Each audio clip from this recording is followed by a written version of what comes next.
بانو قدسیہ کہتی ہیں، محبوب بلا وجہ ناراض ہونے لگے تو سمجھ جائیں وہ اداس ہے، اسے آپ کی محبت کی ضرورت ہے۔ لڑنے کی بجائے اسے خوب پیار دینا سمجھدار خاتون کی نشانی ہے۔ دنیا دوسری چیزوں سے غافل کر دیتی ہے۔ دنیا دار جب ایک چیز حاصل کر لیتا ہے تو اسے دوسری چیز کا مرض لاحق ہو جاتا ہے۔ انسان کی سب سے بڑی کامیابی خود کو خود کی ذات تک محدود رکھنا ہے۔ خود کو کسی بھی چیز کا اتنا عادی مت بنائیں کہ اس کے بغیر گزارا ممکن نہ ہو۔ اگر آپ نے کسی کے کردار کا اندازہ لگانا ہو تو دیکھو وہ ہنستا کس بات پر ہے۔ کبھی کسی کی زندگی میں اپنی اہمیت جاننی ہو تو خاموش ہو کے دیکھ لو، پتہ چل جائے گا تمہارے ہونے یا نہ ہونے سے اس کو کتنا فرق پڑتا ہے۔ ہم زندگی میں ضرور کامیاب ہوں گے، مگر ان نصیحتوں پر عمل کر لیں جو ہم دوسروں کو کرتے ہیں۔ کسی کی بدتمیزی سے مت گھبرائیں، وہ بس اپنا تعارف کرواتے ہیں۔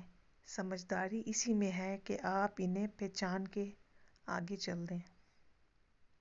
اگر کوئی عورت آپ سے آپ کا مرد چرا لیتی ہے تو سب سے اچھا بدلہ یہ ہے کہ اسے وہیں رہنے دیں، کیونکہ اصلی مرد کبھی چوری نہیں ہوتا۔ اکثر اوقات سچ کڑوا نہیں ہوتا، سچ بولنے کا انداز کڑوا ہوتا ہے۔ ہم سچ بولنے کے ساتھ ساتھ دراصل دوسرے کو ذلیل کر رہے ہوتے ہیں۔ نزدیک سے آنے والی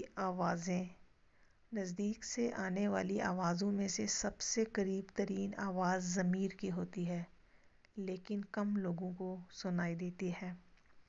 زندگی کی خوبصورتی رشتوں سے ہے اور رشتے سبھی قائم رہتے ہیں اگر ہم معاف کرنا اور درگزر کرنا سیکھ جائیں۔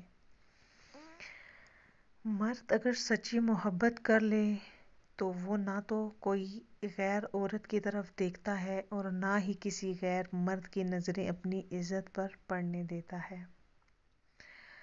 اپنے آپ کو ماضی کا قیدی نہ بناؤ، وہ زندگی کا سبق تھا، کوئی عمر بھر کی سزا نہیں۔ محبت ہوتی ہی وہ ہے جو کسی ارفع الاعلیٰ انسان کو کسی گرے پڑے سے ہو۔ مجھے ان سے محبت اس لیے ہوئی کہ یہ بہت خوبصورت تھے اور میں نہیں تھی، اور بانو کہتی ہیں کہ میں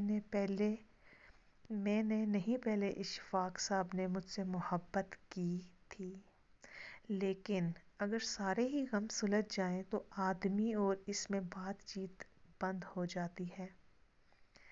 کبھی کبھی ایسا ہوتا ہے کہ زندگی ہر وہ چیز آپ کو لوٹا رہی ہوتی ہے جو کبھی آپ سے چھین گئی تھی، انمول محبت کے، لیکن آپ بے نیاز ہو چکے ہوتے ہیں۔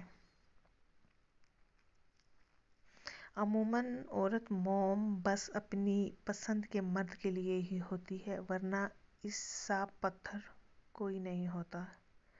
اپنی بے عزتی کا جواب اتنی عزت سے دیں کہ سامنے والا خود ہی شرمندہ ہو جائے۔ ٹینشن، بے چینی اور ڈپریشن تب ہوتے ہیں جب ہم دوسروں کو خوش کرنے میں زندگی گزار دیتے ہیں۔ بعض لوگ اپنے اندر بے پناہ کشش رکھتے ہیں کہ دل آپ ہی آپ ان کی طرف کھینچتا ہے، اور پھر وہ اتنے آزمائشیں اور مشکلات میں ہو جاتے ہیں کہ جن کے ختم ہونے پر انسان کو احساس ہوتا ہے کہ وہ زحمت نہیں بلکہ رحمت کا باعث تھی۔